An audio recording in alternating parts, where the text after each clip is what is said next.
सम्पूर्णमा नमस्कार। मेरो नाम अनिता आचार्य। मेरो स्थायी ठेगाना सिन्जा गाउँपालिका वडा नम्बर 1 जुम्ला। म चाहिँ हाल जिल्ला हुल्ला कार्यालय कालीकोटमा खर्दार पदमा कार्यरत छु। मलाई चाहिँ धेरैले सोध्नुहुन्छ, तपाईले खर्दा तयारीको क्रममा क्लास कता लिनुभयो, कुन लेखकको बुक फलो गर्नुभयो भनेर सोध्नुहुन्छ। मैले चाहिँ क्लास एम्बिसन गुरुमा अनलाइन क्लास लिएको थिएँ। त्यहाँ चाहिँ बद्री सरले रिटर्न पढाउनुहुन्छ, लगायत अन्य सरहरूले पनि रिटर्न पढाउनुहुन्छ। जेके चाहिँ सन्तोष सरले पढाउनुहुन्थ्यो, अनि आइकी चाहिँ कुबेर सरले पढाउनु भएको थियो मलाई।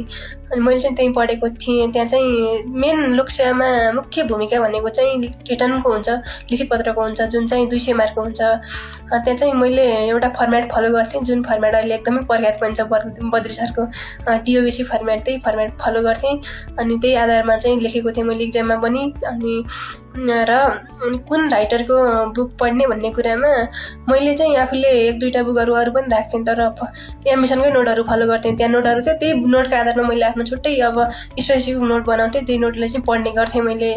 अनि तपाईहरू पनि अब कहाँ क्लास लिउँ, के गरौँ भनेर भौतारी राख्नु भएको छ भने तपाईहरूको लागि एकदमै बेस्ट अप्सन एम्बिसन गुरु हुनसक्छ भनेर म भन्न चाहन्छु। अनि सबैले सोध्नुहुन्छ, कसरी अब यदि सानो उमेरमा कसरी नाम निकाल्नु भयो, कसरी पढ्छन् भनेर सोध्नुहुन्छ। त्यो पढ्ने भन्ने सबैको आफ्नो आफ्नो तरिका हुन्छ।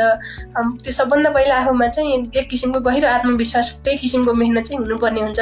प्लस पारिवारिक वातावरण पनि एकदमै सहज भयो भने छिटो नाम निकाल्न नै सहज हुन्छ भनेर म भन्न चाहन्छु।